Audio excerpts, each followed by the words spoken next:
Africa Content TV.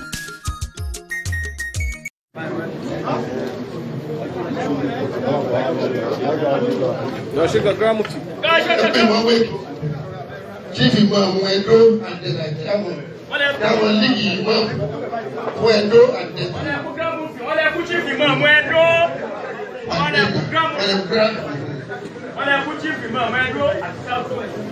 the Chairman League of Imam Edo and the Chairman League of Imam Southwest.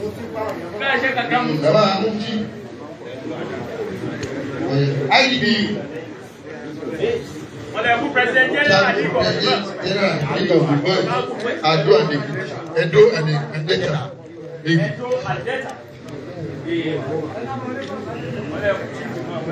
Ẹ̀rọ bàbá wa àjára ẹni wọ́n dùkú bí tọ́da tí àkàn bẹ́ẹ̀ bí wọ́n lè dùkú bàbá àjára bàbá ìwọ́n pẹ̀lú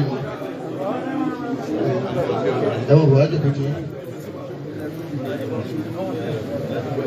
ẹ sábà lọ dùkú àákò bàbá àjára sẹ́kẹ̀ ẹ dùkú lẹ́gbẹ̀ẹ́.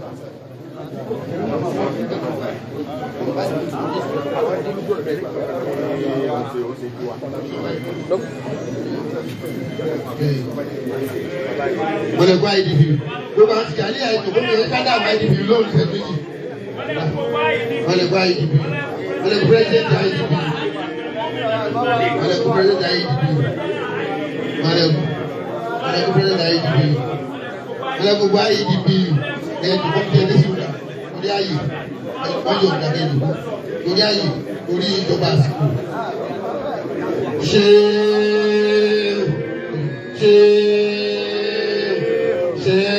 wọ́n lè kú fọ́rọ̀ ẹ̀yìn àwọn àjọ ìpínlẹ̀ láàbù gbẹ̀kọ̀ wọ́n lè kú fọ́rọ̀ wọ́n lè dùkú wáyé wọ́n lè commissioner for works announce pàwí olódo lọ́nà pàwí olódo ẹ̀yìn fọ́rọ̀ ẹ̀ dùkú lẹ́yìn ayé commissioner mọ̀ bọ̀ wá ọ̀gbọ́dọ̀ pẹ́ ní ìlú lórí gómìnà lè pè ọ́ ní ẹ̀yìn ẹ̀dùkú òkú ìpínlẹ̀ láàbù ṣe wọ́n dábì ní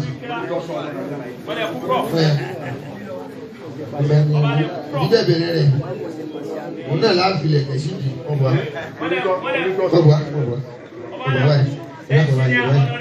wọ́n commissioner for works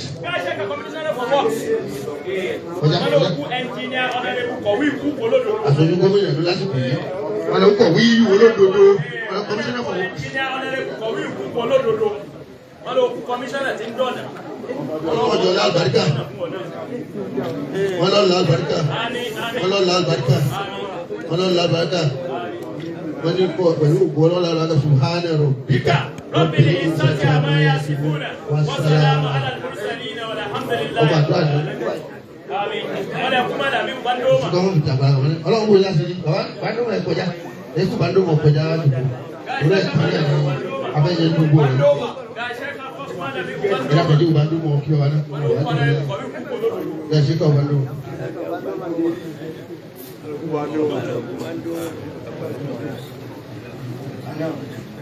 Ọba àjáde ilé.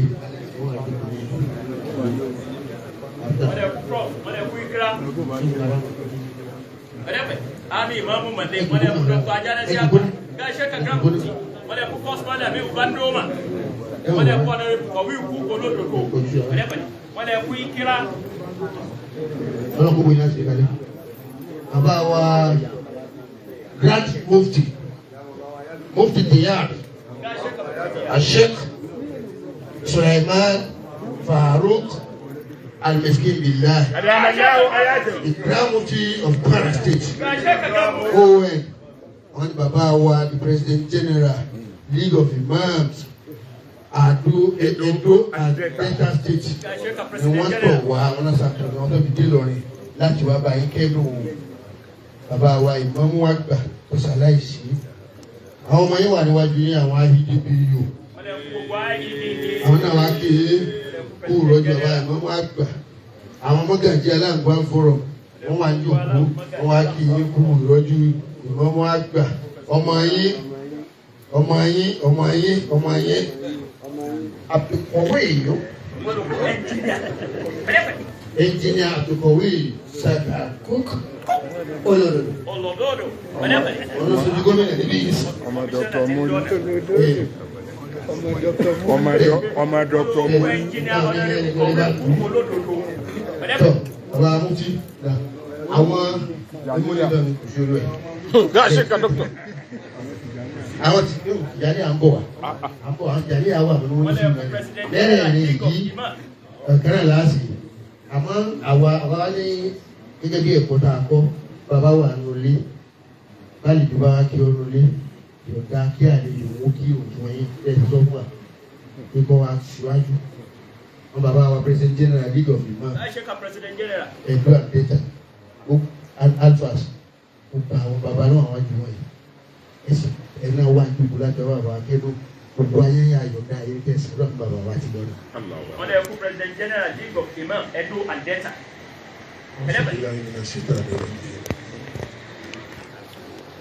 Bismillahirrahmanirrahim. Allahumma salli ala sayyidina Muhammad wa ala alihi wa sahbihi wa sallim. Akiyolo. Akiyolo. Akiyolo le kikiye. Allahu akbar kabir. Awai ya Nabi wa Muhammad sallallahu alaihi wasallam.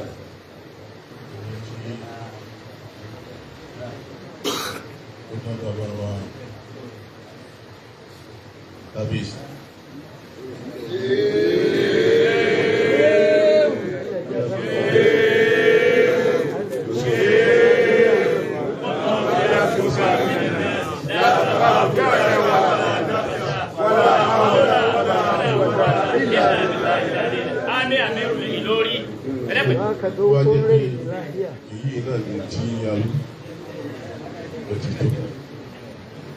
Gbogbo àyípadà láti wù nítorí kò síbi tí ọmọ bàbá ò sí lórílẹ̀ àgbáyé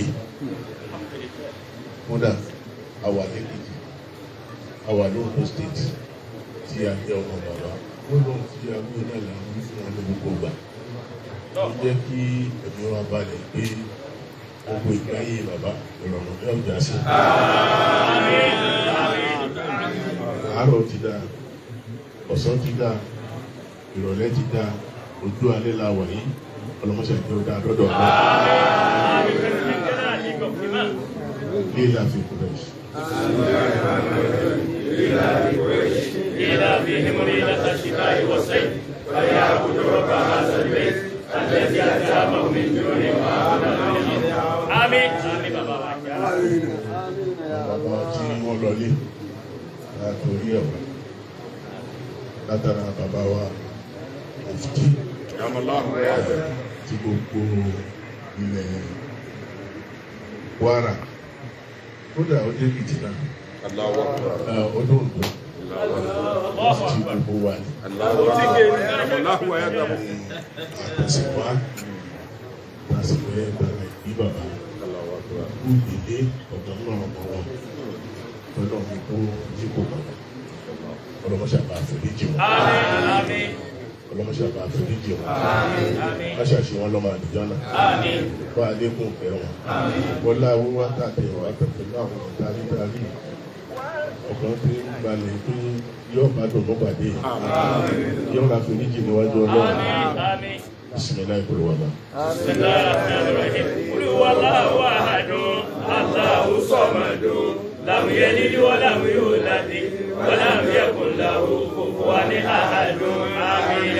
Àwọn láti kí gbogbo àwọn bàbá pátá lọ́kọ̀ọ̀kan pé a kú àṣẹ èdè a sì kú àfi ọkọ̀ mú ìpè tó ṣe náà ṣáájú mọ̀ wá ṣe ní tí ń bẹ̀ lẹ́yìn ìgbàgbọ́ wa lélẹ́yìí àwa kí gbogbo wa pátá bẹ̀rẹ̀ níbi tó ti bẹ̀rẹ̀ níbi tó dé tó jẹ́ pé àwa ò lè máa tó gẹ́gẹ́ bí ẹ̀yìn ṣe ń tó nǹkan yẹn ó kí gbogbo wa pátá àkú lọ́dún àkú àkọọ́lẹ̀ ọlọ́mọṣẹ́ àjọ tó ń jìnà síra ọlọ́mọṣẹ́ àjọ tó ń jìnà síra ọlọ́mọṣẹ́ àjọ tó ń jìnà síra lílà.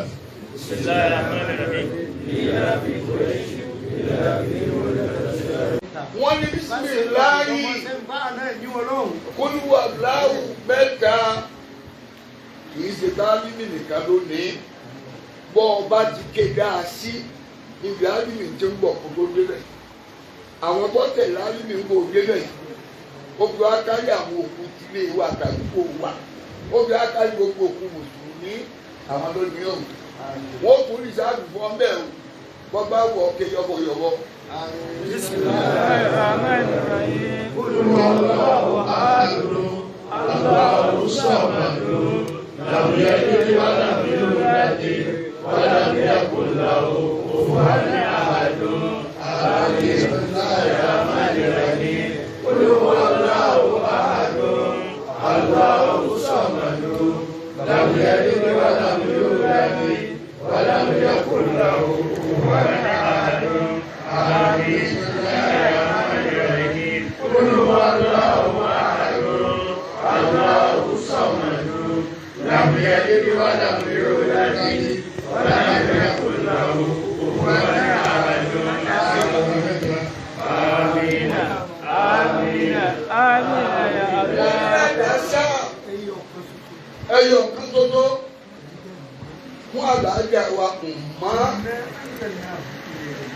bísímìláì kan iná ángàlìnáwó ká ló ní ìmọ̀ ká ní mọ́ ẹni tó kò ní sí ọba yìí nítorí kóbìnrin ọlọ́kọ rẹ̀ yóò wá fún oore yóò sì lóyún rẹ̀ yóò wá bí màrí ìmọ̀ lọ́kọ rẹ̀ ìmọ̀ fún oore ọtẹ́ra rẹ̀ lọ́kọ pé kò dé ìjọba tí ọlọ́run ti sára ní ọba àgbàríkà sí àlùbáríkà náà láti tó jìlá wọn wá rí ládàásá ìmọ̀nà lábẹ́ ìfọ́kún bísímìláì iná áńdàlì náà. Bismillahirrahmanirrahim. Inna anzalnahu fi lailatil qadr wa ma adraka ma lailatul qadr lailatul qadri khayrun min alfi shahr. تنزل الملائكة والروح فيها بإذن ربهم من كل أمر سلام هي حتى مطلع الفجر. آمين آمين آمين يا الله. lákòókò tó ti dùn bá sára bí ká ìmáàmù àgbà ní màdì ṣe owó yìí lọ́pọ̀ owó yìí bẹ́ẹ̀ ìgbàdúrà. Ọkà mi lára mi. Ṣé wàá bà kó rẹ̀ sí mi? Owó ìdúrà.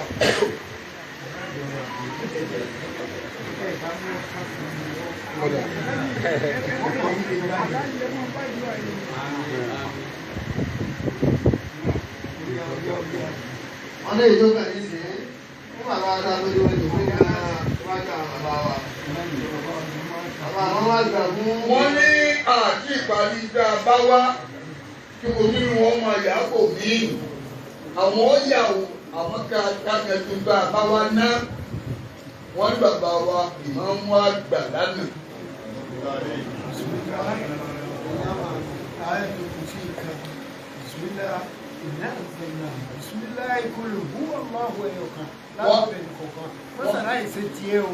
Wọ́n ní ẹnìkọ̀ọ̀kan wá bísímìláì kan abẹ́ẹ̀kẹ́ pé òbísítù kan bísímìláì kan iná àndárínáwó kan bísímìláì kan kúrú àdáwò kan àjọlọ́gbẹ́ dá wọlé òkú àjọlọ́dá wọlé òkú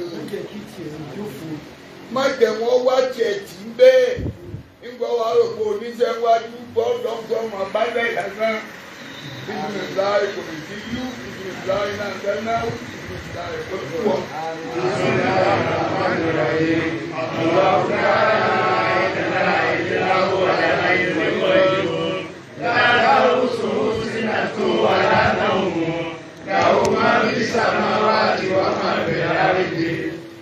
الذي يشفع عنده إلا بإذنه يعلم ما بين أيديهم وما خلفهم ولا يحيطون بشيء من علمه وسع كرسيه السماوات والأرض ولا يؤوده حفظهما وهو العلي العظيم. آمين. بسم الله الرحمن إنا أنزلناه في ليلة القدر وما أدراك ما ليلة القدر ليلة القدر خير من ألف شهر تنزل الملائكة والروح فيها بإذن ربهم من كل أمر سلام هي حتى مطلع الفجر آمين. بسم الله الرحمن الرحيم. قل هو الله أحد الله الصمد لم يلد ولم يولد ولم يكن له كفوا أحد. آمين آمين آمين يا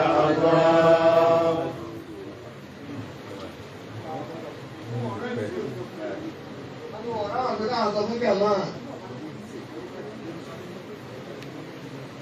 wọ́n ní ọlọ́lá wa bàbá wa àbá àdínmí wọn ò láwọn gẹ́gẹ́ bí kí a kú wọn ò sì retí ẹ̀ka lọ́dún èèyàn ọba tó yàn wọ́n ni wọ́n ń retí lọ́dún ẹ̀ àmọ́ ẹ̀ máa o ẹ̀gbọ́n máa o bí bàbá wa ti kú lọ́ba ti bẹ̀rẹ̀ ìnáwó yàtọ̀ sí pé ń dáwọ́ nìkan wọn ò láwọn o. ó fi nǹkan ránṣẹ́ sáwọn olókùú lánàá lọ́pọ̀. nílé kéwú làárọ̀ yìí láti jẹ́ ìmámù láti jẹ́rìí ọ̀ràn yín àpò owó mẹ́wàá ọmọ bíi ti mi látó láàárọ̀ yìí wọn ní àgbàdúrà àfọ́bà wọn ní fún àwọn ní àpò rẹ̀ sí fún òní tọ́jú ẹ̀ torí wọ́n tó òní jẹ́ ń bẹ́ inú rẹ̀ mọ́ bàjẹ́ wọ́n wá gbé màálù tó tó màálù yàtọ̀ sí pé bá ń lọ ọmọ ewúrẹ́ ọmọ àgùntàn wọn ni wọ́n gbé tẹ̀lé wọ́n wá mú owó tá a lè pè ní mílíọ̀nù wọ́n wá fi tẹ̀lé pé ná ajánásì náà ni wọ́n wá tọ ọ̀yà lọ́wọ́ ẹ̀ pípọ́ tó dáa bẹ́ẹ̀ ni kí n ṣàdúrà náà kí n náwó àwa sílẹ̀kùn rere ilé kéwù aṣẹ́ àbá àṣẹ aṣẹ́ àbá àṣẹ ọba tí wọ́n ní àṣẹ fún àtàwọn náà wá jẹ́ aṣọ ọdún mẹ́ta mẹ́ta kọ́lọ́hún ó gbà á.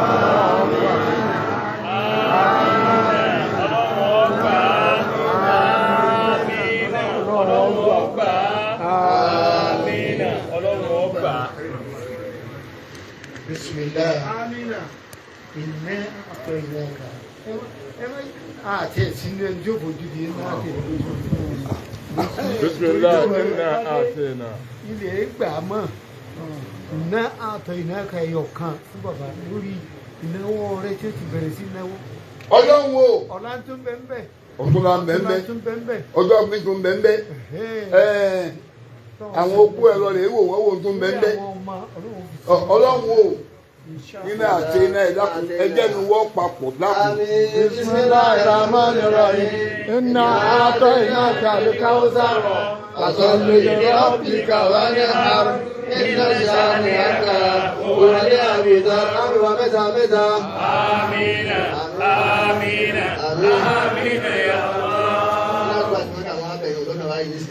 Bàbá wa ìmáàmù àgbà ní Màlẹ́. Tọ́lọ́run bá sori lẹ́dàá tí ọba dúpẹ́ Ọlọ́run ó gbà lọ́wọ́ ẹ̀.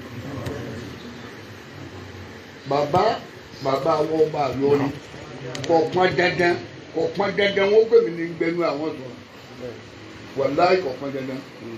Èmi máa tún dájú Ọlọ́run ní mẹ́fẹ́ bàbá yọ ọkọ̀ mi o wọ́n lọkọ̀ mi lè kọ̀ mi o ọba fẹ́ mi àmọ́ àpùkàdì tí mo jẹ́ kọ̀jọ̀bọ̀ gbádùn mi má kíra àpùkàdì àlejò náà wọlé ìmọ̀ dáàmà Ọlọ́run wá fi múlíbò mi láṣìírí bàbá wa sa pẹpẹtẹ yóò wá ara yìí fún mi àríkèmí ní òbí ìkẹkà. Nígbà bàbá ṣe wí fún wa nípa ìmọ̀ ṣe ni bẹ́ẹ̀ ilé agbọ̀rọ̀ ẹ̀yìn lè sọ̀rọ̀ wájú àwọn bẹ́ẹ̀ bá ti wà ní ìdòwò kára mọ́ sọ̀rọ̀ kankan. Ìmáàmù bàbá ìmáàmù ọ̀pọ̀ ládùú àbí ọ̀pọ̀ bẹ́ẹ̀ tí ní tí ń ṣe òun ẹni tí ò ní rúri ò ní fẹ́ràn rẹ̀ ẹni tí ò ní bí rúri ò ní fẹ́ràn rẹ̀ àkọ́ kọ̀pọ̀ ìmáàmù tí n bá ń ṣàdúrà fún yín gbogbo ìgbà mo fẹ́ nírú yín ni à ń gbọ́dọ̀ mọ́jọba ó kú bọ́ba kú ọba tí ó jẹ dáàmú àti ó wulẹ̀ rú ń bà wá ẹ bá ń ṣàdúrà fún múrí kọ́ mọ̀ jábọ́. Àwọn tí ó sì gbàdájọ́ ọlọ́run lára ẹ̀kọ́ lọ́wọ́ gbé lékè wọn.